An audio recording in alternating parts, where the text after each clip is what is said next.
Anytime Chris Benoit went to the ring, he gave it 120%. There will be no mention of Mr. Benoit's name tonight. There was a Bible placed at beside the body of each of the victims, and I thought that was somewhat bizarre. Chris Benoit! The death of Chris Benoit marked one of the most significant scandals in the history of wrestling. The aftermath of the controversy nearly pushed WWE and the entire wrestling industry to the brink of collapse. Before those final 3 days, he was considered to be one of the best wrestlers who ever lived, a future Hall of Famer, a well-respected veteran, and many of his peers considered him a friend. For many, the tragedy of Benoit's death was a shocking event that came out of nowhere. However, with the benefit of hindsight, it seems like there were a lot of strange stories and bizarre occurrences, which can now be looked at as warning signs of what was going to happen. Chris Benoit was leading a tragic life a long time before those final 3 days. Welcome to True Crime Capital. This week we delve into the rise and fall of one of the greatest wrestlers of all time. Christopher Michael Benoit was born on May 24, 1967, in Montreal, Quebec, Canada. He was the son of Michael and Margaret Benoit. He grew up in Edmonton, Alberta. He had a sister, Laurie Benoit, who lived near Edmonton. Benoit was a Canadian professional wrestler who boasted a distinguished career, contributing to renowned promotions like Stampede Wrestling, Consejo Mundial de Lucha Libre, Extreme Championship Wrestling, New Japan Pro Wrestling, World Championship Wrestling, and World Wrestling Entertainment. Throughout his wrestling journey, he clinched an impressive 32 championships. Benoit had a record-tying 5-time WCW WWE United States champion, securing 2 reigns in WCW and 3 in WWE. Furthermore, he clinched the World Heavyweight Championship twice, once in WCW and once in WWE, both triumphs symbolized by the big gold belt. Benoit shares this distinction of holding the big gold belt in both WCW and WWE with Goldberg, Booker T, and The Big Show. Beyond his championship victories, Benoit achieved success in the 2004 Royal Rumble, aligning himself with Shawn Michaels as one of the 2 men to win the match as the #1 entrant. Acknowledged by WWE as a favorite among WWE fans for his unbelievable athleticism and wrestling ability, Benoit was widely recognized as one of the most popular, respected, and exceptionally skilled technical wrestlers in WWE history. During his developmental years in Edmonton, Benoit idolized Bret Hart and the Dynamite Kid, real name, Tom Billington. Inspired by Dynamite's matches against Tiger Mask in Japan, Benoit harbored aspirations to pursue a career in wrestling. Although his father, Michael Benoit, wasn't a wrestling fan, he supported his son by providing weights for strength training and allowing him to train in the Hart family dungeon in Calgary. Under the guidance of Bruce Hart and later Stu Hart, Benoit started his wrestling career in 1985, upholding the promise to wait until he completed high school. His debut in Stampede Wrestling featured a tag team match on November 22, 1985, where he partnered with the remarkable Rick Patterson. In 1986, he secured his first title, the Stampede British Commonwealth Mid-Heavyweight Championship, triumphing over Gamma Singh. Benoit's tenure in Stampede included winning 4 International Tag Team and 3 additional British Commonwealth titles. A noteworthy feud with Johnny Smith spanned over a year, featuring the exchange of the British Commonwealth title between both men. In 1989, following the closure of Stampede, Benoit, endorsed by Bad News Allen, embarked on a new chapter with New Japan Pro Wrestling. Following a match in Japan, where Benoit utilized an enzui-giri kick, he forged a close friendship with wrestler Eddie Guerrero, a friendship that lasted until Guerrero's passing in late 2005. Traveling together from promotion to promotion alongside Dean Malenko, the trio earned the moniker Three Amigos from commentators. Benoit credited Malenko for the origin of the crippler crossface, which eventually became his signature hold. Benoit's missing tooth, the top right lateral incisor, was often attributed to wrestling mishaps, but it actually resulted from a playful incident with his pet Rottweiler. During a game with the dog, its skull accidentally struck Benoit's chin, causing his tooth to pop out. Let me take you back to the buildup of Benoit's career. Upon arriving in New Japan Pro Wrestling, NJPW, Benoit spent about a year training in their New Japan dojo with the younger wrestlers to improve his abilities. He made his Japanese debut in 1986 under his real name. In 1989, he started wearing a mask and assuming the name the Pegasus Kid. While with NJPW, he came into his own as a performer in critically acclaimed matches with luminaries like Jushin Liger, Shinjiro Otani, Black Tiger, and El Samurai in their junior heavyweight division. In August 1990, he won his first major championship, the IWGP Junior Heavyweight Championship, from Jushin Liger. He eventually lost the title in November 1990, forcing him to reinvent himself as Wild Pegasus. Benoit spent the next couple years in Japan, winning the Best of the Super Juniors tournament twice in 1993 and 1995. He went on to win the Super J Cup tournament in 1994, defeating Black Tiger, Gedo, and the Great Sasuke in the finals. Benoit also wrestled outside of New Japan, occasionally, to compete in Mexico and Europe, where he won a few regional championships, including the WWF Light Heavyweight Championship. Except dealing with the high flyers in Japan, and Chris Benoit turns them around. 1, 2, 3, your winner, Chris Benoit. He held that title for over a year, having many 40-plus minute matches with Villano III. Benoit's initial foray into World Championship Wrestling occurred in June 1992, when he partnered with fellow Canadian wrestler Biff Wellington for the NWA World Tag Team Championship Tournament. Unfortunately, their aspirations were quashed in the first round at Clash of the Champions, where they were defeated by Brian Pillman and Jushin Liger. Following a brief hiatus, Benoit resurfaced in WCW in January 1993 at Clash of the Champions Wadithward, clinching a victory against Brad Armstrong. A month later, at Super Brawl, he faced a defeat at the hands of Too Cold Scorpio, succumbing to a pin with just 3 seconds remaining in the 20-minute time limit. Concurrently, he joined forces with Bobby Eaton in a tag team, but after a loss to Scorpio and Marcus Bagwell at Slamboree, Benoit redirected his efforts back to Japan. In 1994, Benoit began working with Extreme Championship Wrestling, ECW, in between tours of Japan. He was booked as a dominant wrestler there, gaining notoriety as the Crippler after he put Rocco Rock out of action, and proceeded to behave in a cold, calculating, uncaring way towards his opponents. At November to Remember, Benoit accidentally broke Sabu's neck within the opening seconds of the match. The injury came when Benoit threw Sabu with the intention that he'd take a face-first flapjack bump, but Sabu attempted to turn mid-air and take a backdrop instead. He did not achieve full rotation and landed almost directly on his neck. After this match, Benoit returned to the locker room and broke down over the notion he might have paralyzed someone. Does anyone know?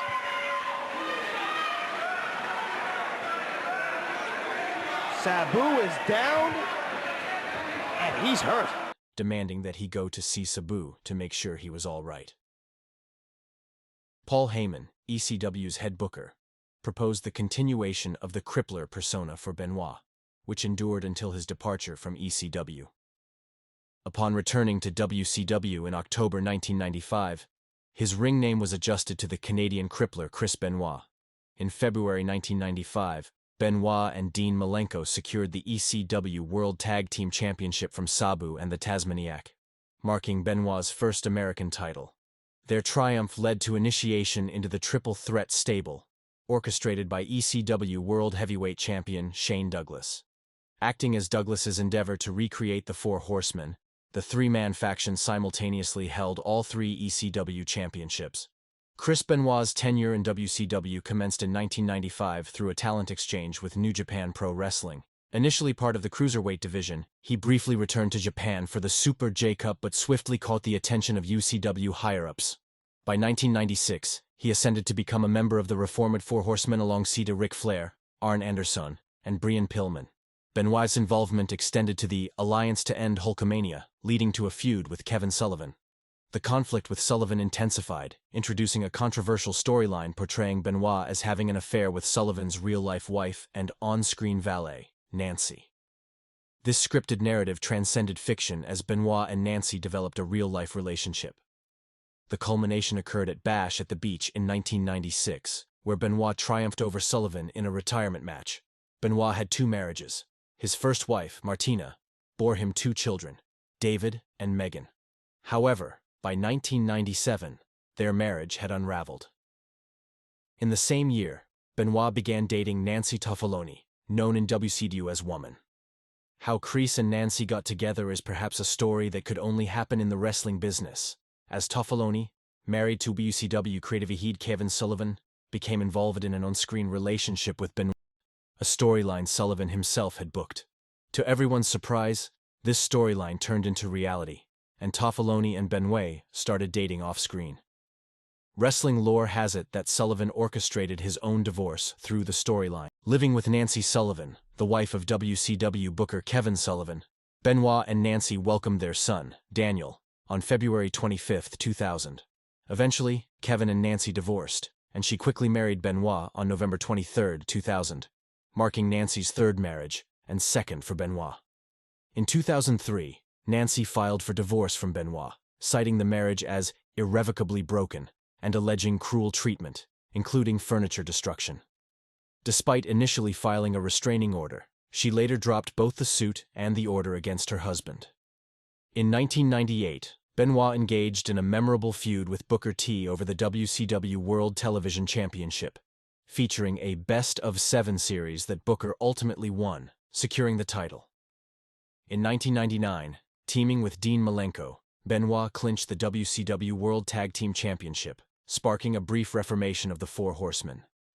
Dissatisfaction with WCW's backstage politics prompted Benoit, along with Eddie Guerrero, Dean Malenko, and Perry Saturn, to depart from the company in January 2000. Despite winning the vacant WCW World Heavyweight Championship, Benoit left due to disagreements with management and in protest against Kevin Sullivan's promotion to head booker. Shortly after exiting WCW, he joined the WWF, World Wrestling Federation, the Radicals. Eddie Guerrero, Perry Saturn, and Dean Malenko debuted in the WWF in 2000. Aligning with Triple H, they took a villainous turn by assaulting Mick Foley. Benoit swiftly captured the Intercontinental Championship at WrestleMania 2000, but lost it to Rikishi. A brief victory over The Rock for the WWF Championship was nullified due to a controversial restart by Commissioner Mick Foley. Engaging in a feud with Chris Jericho over the Intercontinental title, Benoit and Jericho exchanged wins, including a ladder match at the Royal Rumble. Benoit secured the Intercontinental title thrice before forming a tag team with Jericho. In 2001, Benoit turned face, feuding initially with the Radicals, and later with Kurt Angle, whom he faced at WrestleMania 7. The rivalry involved stolen Olympic gold medals and interference by Edge and Christian. Returning to SmackDown in 2002, Benoit partnered with Kurt Angle to claim the WWE Tag Team Championship. Subsequent feuds with John Cena and entry into the U.S. Championship hunt ensued. Benoit, alongside John Cena, emerged victorious in an elimination match at Survivor Series. A neck injury sidelined him during the Invasion storyline. In 2004, Benoit shifted to Raw, won the Royal Rumble, and opted to challenge Triple H for the World Heavyweight Championship at WrestleMania. Securing the title, he marked the first WrestleMania main event to conclude by submission. Rivalries with Edge, Randy Orton, and Shawn Michaels followed, featuring numerous championship matches and a last man standing match against Edge at Backlash. Benoit's championship reign concluded with a loss to Randy Orton at SummerSlam in 2004. Subsequent months saw him in feuds and championship bouts before participating in the inaugural Money in the Bank ladder match at WrestleMania 21. In June 2005, Chris Benoit returned to SmackDown after being the first pick in the 2005 draft lottery. He participated in an ECW-style revolution against SmackDown heels and defeated Eddie Guerrero at One Night Stand. On July 24th, at the Great American Bash, Benoit failed to win the WWE United States Championship from Orlando Jordan, but won it at SummerSlam in a 25-second match. A feud with Booker T ensued, leading to a best-of-7 series that Booker T won with interference from his wife, Sharmell. In November 2005, Eddie Guerrero's death deeply affected Benoit, who won a tribute match against Triple H on SmackDown. A feud with Booker T continued, culminating in Benoit regaining the U.S. title at No Way Out. Benoit's subsequent matches included WrestleMania 22 against JBL and a feud with Finlay. After a sabbatical to heal injuries, he returned in October 2006, defeating William Regal and winning his 5th U.S. title. In 2007, Benoit was drafted to ECW, winning his debut match but missing subsequent events due to his family's health issues. When Benoit failed to appear at Vengeance, it was revealed as a family emergency. Stephanie McMahon later suggested Benoit would have won the ECW World Championship had he been present. On November 13, 2005, Eddie Guerrero was found dead in his hotel room. The death of Eduardo, Eddie, Guerrero was officially labeled as a heart attack due to heart disease caused by a lengthy history of anabolic steroid usage and recent usage of narcotics medication, according to the death certificate released by the Hennepin County, Minneapolis, Medical Examiner's Office. The following night, Raw held a Guerrero tribute show hosted by both Raw and SmackDown superstars. Benoit was devastated at the loss of his best friend and was very emotional during a series of video testimonials, eventually breaking down on camera. The same week on SmackDown, taped on the same night as Raw, Benoit defeated Triple H in a tribute match to his fallen friend. Following the contest, Benoit, Triple H, and Dean Malenko all assembled in the ring and pointed to the sky in salute of Guerrero. Chris Benoit experienced numerous concussions throughout his extensive in-ring career, a period where wrestlers frequently endured unprotected chair shots to the head. Concussion protocols were lenient, and taking time off after a concussion was not the norm. Benoit himself disclosed to friends that he had suffered more concussions than he could count. During this time frame, Benoit frequently displayed toxic behavior, facing accusations of severe bullying. AEW ring announcer Justin Roberts provided detailed accounts of these incidents in his autobiography, Best Seat in the House. Roberts recounted an occasion when Benoit, alongside Jaime Noble, tackled him in an airport, subjecting him to a double crossface. Despite Roberts tapping out, both men refused to release the hold, resulting in Roberts being unable to walk for days. Paradoxically, amid such bullying, Benoit also exhibited kindness, checking up on Roberts' father during his cancer treatment. Another notable instance of Benoit's bullying involves The Miz. According to his WWE 24 documentary, in 2006, while eating chicken in the locker room, Miz accidentally spilled crumbs on a bag belonging to a WWE veteran. In response, Benoit overreacted, asserting, "You are not allowed to dress in our locker room. I think you should just stay out of the locker room." Consequently, Miz had to change and shower elsewhere for 7 months, solely due to Chris Benoit's refusal to allow him back in the locker room. In the weeks and months preceding Chris Benoit's tragic death, numerous friends remarked that dealing with him seemed like dealing with an entirely different person. The dark side of the ring, it revealed accounts of extreme paranoia and an increasing obsession with child kidnappings and violent fans, behaviors deemed highly uncharacteristic for him. As outlined in Dark Side of the Ring, Benoit altered his daily routine, taking different routes to the gym and from the airport, driven by a fear of being followed. To elude perceived pursuers, he also switched cars for each journey. Sandra Toffaloni, who is Benoit's wife's sister, provided insights into Benoit's paranoia. She noted an evident increase in a sense of insecurity and unease for the family. Benoit, who used to be fairly laid back, began incessantly checking the alarm at night and other things. Toffaloni observed this shift, pondering whether it might have been a precursor to the subsequent events, though uncertainty remains. Chris Jericho, a friend to both Benoit and Guerrero, shared that Eddie's death had a profound impact on Benoit. Jericho recalled offering comfort with a hug at Guerrero's funeral, describing it as the most desperate, saddest, I'm hanging on for dear life, hugs that you could ever get. Benoit's wife, Nancy, had conveyed to Vicky Guerrero that Eddie's death was really affecting him in so many ways. Subsequently, Benoit chose to withdraw from the public eye following Eddie's demise, progressively isolating himself from friends and family. Sandra Toffaloni disclosed that Benoit would go months without communicating with his own family, and he initiated a journal to cope with his depression at the loss of Eddie, but unfortunately, it proved too late. Facing Eddie Guerrero's death, Chris Benoit grappled with emotional distress and contemplated leaving WWE altogether. Benoit was fearful of moving on from WWE, as wrestling constituted his entire life. Despite Nancy being ready for a new chapter, Benoit hesitated. Nancy was ready for the next move. He was not, in his mind, physically or emotionally, so a lot of that boiled over into their personal life.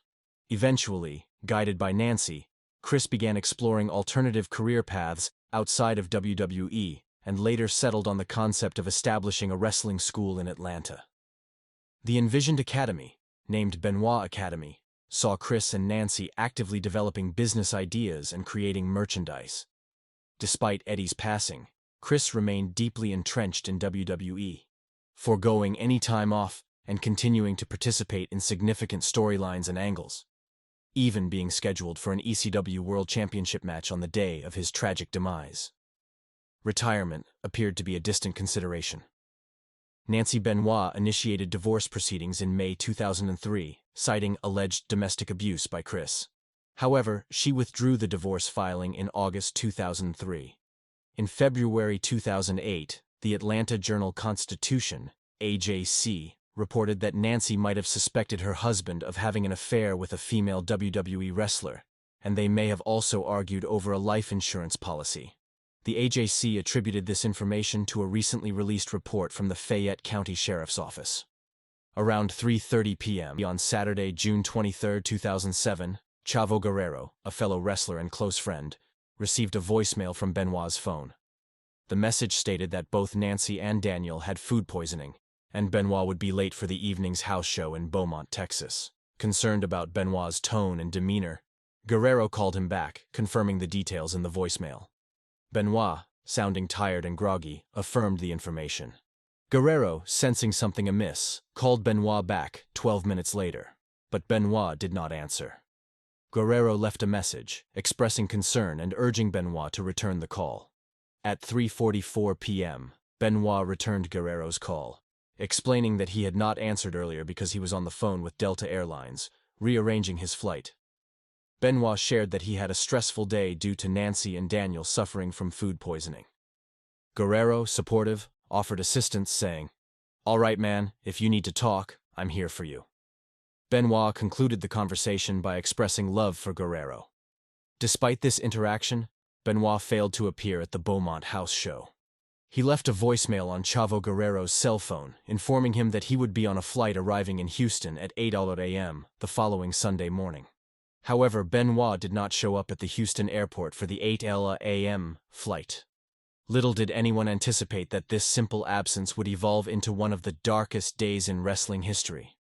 After no communication from Benoit to WWE for over 24 hours, Chavo Guerrero shared the messages he received from Benoit with WWE management. In response, WWE contacted the Fayetteville police. On June 25, 2007, police conducted a welfare check at Benoit's residence due to numerous missed appointments, raising concerns. During this check, officers discovered the lifeless bodies of Benoit, his wife Nancy, and their 7-year-old son Daniel at approximately 2:30 p.m. On Friday, June 22, 2007, Chris Benoit killed his wife Nancy in the bonus room of their house, which was being used as an office. According to the police report, her limbs were bound prior to her death, with her arms being restrained with coaxial cables and her feet being duct-taped together. A balled-up combination of a tubby sock and tapey was also found in the kitchen trash, which led police to believe that it was being used as a makeshift gag. Her body was found wrapped in a blanket. A copy of the Bible was left by her body. Injuries indicated that had pressed a knee into her back while pulling on a cord around her neck, causing strangulation. Police officials said that there were no signs of immediate struggle. Toxicologists found alcohol in her body, but were unable to determine whether it had been present before death or was a decomposition product. Decomposition also made it difficult to estimate pre-death levels of hydrocodone and alprazolam found in therapeutic levels in her body. In any case, her medical examiner saw no evidence that she was sedated. Daniel Christopher Benoit, who was born on February 25, 2000, and was Chris's third child and second son, and was Nancy's only child, as she had no children with her ex-husbands Jim Dowse or Kevin Sullivan. The next morning, after his mother's passing, Daniel was suffocated and killed in his bedroom, and a copy of the Bible was left by his body. Daniel had internal injuries to the throat area. The reports determined Daniel was sedated with Xanax and likely unconscious when he was killed. Daniel's body had also just started to show signs of decomposition, but was not as far along as his mother's body. District Attorney Ballard later issued a statement asserting that a source with access to Daniel's medical records found no indication of any pre-existing mental or physical conditions. Daniel Benoit's teachers also confirmed that he was academically on par with other students, dispelling earlier notions of potential grade retention. According to District Attorney Ballard and the county sheriff, Benoit took his own life by hanging. He used a weight machine cord to fashion a noose from the end of the cord on a pull-down machine, removing the bar. Benoit released the weights, leading to his strangulation. Ballard reported that Benoit was found hanging from the pulley cable. As stated earlier, the Saturday preceding the discovery of the bodies, when Benoit spoke with his close friend Chavo Guerrero on the phone, stating that Nancy and Daniel were suffering from food poisoning. Tragically, by the time Benoit made that call, both Nancy and Daniel had already passed away. Benoit's computer search history revealed searches on the quickest and easiest methods to break a neck. Additionally, it was disclosed that Benoit had searched for a Bible story about the prophet Elijah and, rather morbidly, the resurrection of a deceased boy. Following investigation, authorities concluded that Benoit had committed the murders, and no additional suspects were sought. Chris Benoit left behind a handwritten suicide note with the words, "I'm preparing to leave this earth." The discovery of steroids in the residence prompted certain media outlets to speculate on a potential steroid-induced rage as the catalyst for Benoit's actions. Some medical experts have linked steroid use to uncontrolled anger and various psychological issues, including paranoia. WWE reacted to the tragedy by canceling the scheduled 3-hour live Raw show on June 25th.